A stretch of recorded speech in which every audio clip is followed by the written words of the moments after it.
It's really an honor to be here. I'm already so moved. I don't know how I'm going to do my remarks, but I'm going to try.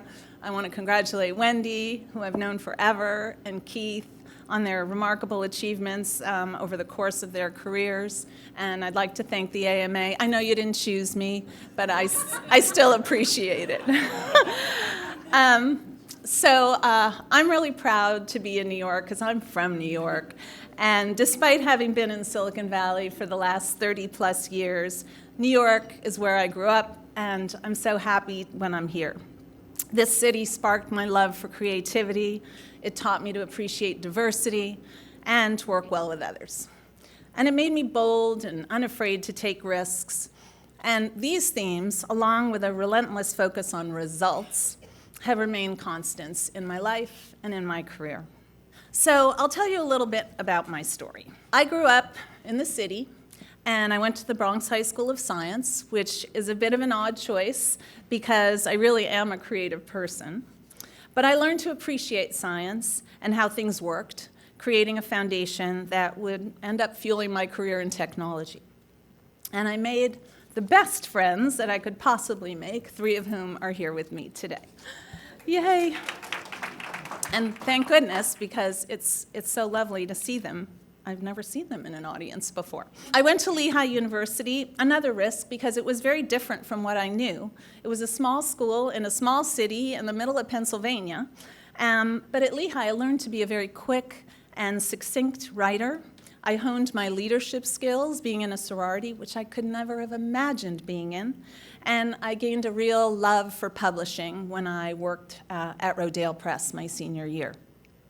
But when I graduated and came back to the city I loved, the economy was a disaster. And the chances of finding a job in publishing were pretty much slim. And so on a whim, I took another risk, and I packed up my little Honda Civic, and I drove to Silicon Valley, leaving everything I knew behind. I thought I would give it a year, and that was 33 years ago. Wow. I went there and I ended up with 2 job offers. One was at Sunset Magazine, which was a kind of Western lifestyle magazine, very similar to Rodale. And another was at Intel, a semiconductor company that I had never heard of. And so I called my dad up and I said, I don't know what to do. I want to be in publishing. And he said, you need to work for the big company. And so that's what I did. I got to Intel, and the New Yorker in me just really didn't fit. I was a creative, kind of prissy broad in a sea of male engineers, but I quickly learned that I brought something unique to the table, strong communications and creative skills. And that, combined with the mentorship of 2 amazing leaders, our CEO, Andy Grove, and my boss, Dennis Carter, who was Andy's right-hand man, and then a series of incredible assignments, including the iconic Intel Inside campaign, led me to 20 rewarding years at Intel, where I learned everything, every single thing I know about marketing, and the importance of demonstrating results in everything that you do. And then I got a call from Adobe. So as a creative person, I had always admired Adobe from afar, and when I joined, Shantanu Narayan, our CEO, and my boss saw a huge opportunity to grow the business. Together as a leadership team, we transformed our business to a subscription model with Creative Cloud and Document Cloud. You can't imagine how crazy this idea was, but we did it. And we also entered a completely new category of customer experience with Experience Cloud. But even more than that, what I'm most incredibly proud of is the role that marketing played in the transformation of our company.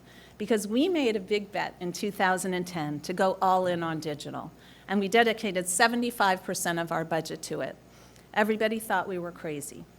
We experimented with every channel. We built always-on engagement strategies. We did social, we did email, we did mobile, we did tons of video. We made Adobe.com the hub of all of our business. We made it one of the biggest corporate websites in the world with 9.2 billion visitors per year. And with the right technology, an amazing team, new processes, and lots of data, we became, I think, the role models for marketing transformation, proving that marketing could indeed drive a business. That's why Kevin Keller, who's an old friend of mine and a marketing professor at the Tuck School at Dartmouth, reached out and asked if I would co-author a paper with him on what marketing is today based on our own transformation. And this was just published in the MIT Sloan Management Review, and I wanted to share just a few of the takeaways with you. I work in technology, and I believe it's a very important enabler, but while it's an important enabler, it's just the first step. So at Adobe, my team is called Customer Zero. We use all of our products to do our marketing, from designing all of our creative with Creative Cloud to measuring and personalizing every experience with Experience Cloud. But without the right people and the right processes, technology won't get you very far.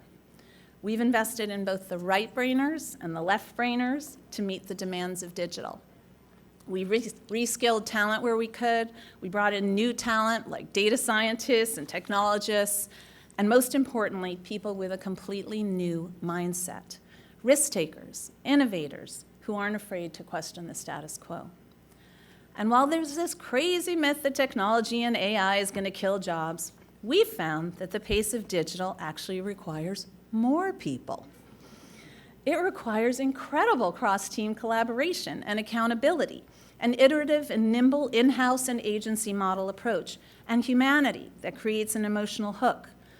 And that's why marketing is never going to be done by robots. We also changed how we worked. Data became the fuel for everything that we did. We built a culture of testing. We test everything, from the color of a buy button to new navigation to entirely new business models. And we used advanced technologies like econometric modeling and meta attribution modeling to predict and optimize our media investments. But despite the dominance of digital, we've actually seen a convergence of online and offline like never before. And we found that live events work even better than before. We just had our largest event, Adobe Summit, a few weeks back. It's been growing 20 to 25% each year, and we had 17,000 people crammed into a Las Vegas ballroom, and we had 800,000 people watch online. I didn't know 800,000 people cared about marketing, but apparently they do.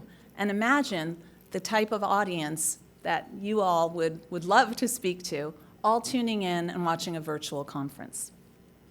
People still crave getting together. Just look around you to get inspired and to learn. And it's not just in our category. In retail, the buy online, pick up in-store trend is really gaining momentum because people want stuff on demand. Companies like Best Buy, Sephora, Adidas, they're successfully blending the digital and physical worlds, and I believe that's what it's going to take to stand out to win. But because we're at Adobe, we have a very high creative bar, and creativity still plays a very pivotal role in marketing.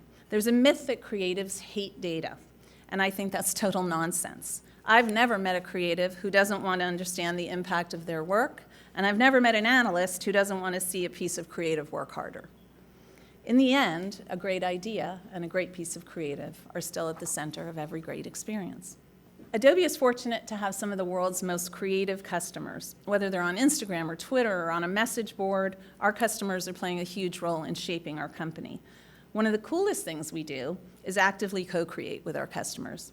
You'll see behind me some recent examples of us joining forces with our community to create some of our most breakthrough experiences, whether it's a partnership with Zach Braff, with Billie Eilish, with Mindy Kaling, even a tattoo artist, Dr. Wu, who uses Adobe Scan to iterate on his designs. We take our logo through our Adobe Remix project. We give our customers the chance to provide their unique take on our logo and celebrate their additions across our marketing channels.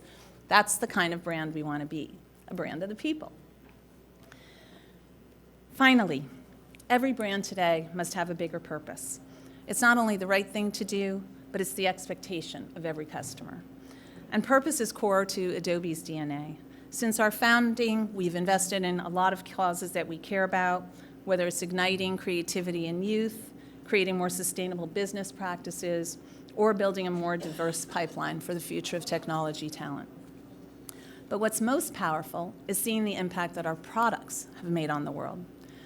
After Hurricane Harvey, we teamed up with a group of high school students from Texas who restored victims' family photos using Photoshop. We also work closely with the National Center for Missing and Exploited Children, which uses Adobe software to do age progressions of missing children. And I'm proud to share that this coming weekend, we're accepting their award for the impact our products have made on actually locating missing children.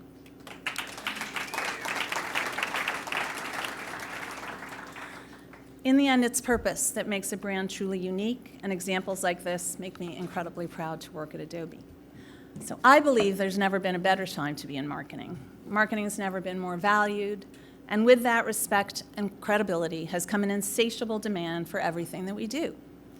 But we can't stop here. We have to embrace new responsibilities that come with this and together create the future of marketing. Thanks so much for being here tonight. I'm really, truly honored to receive this recognition.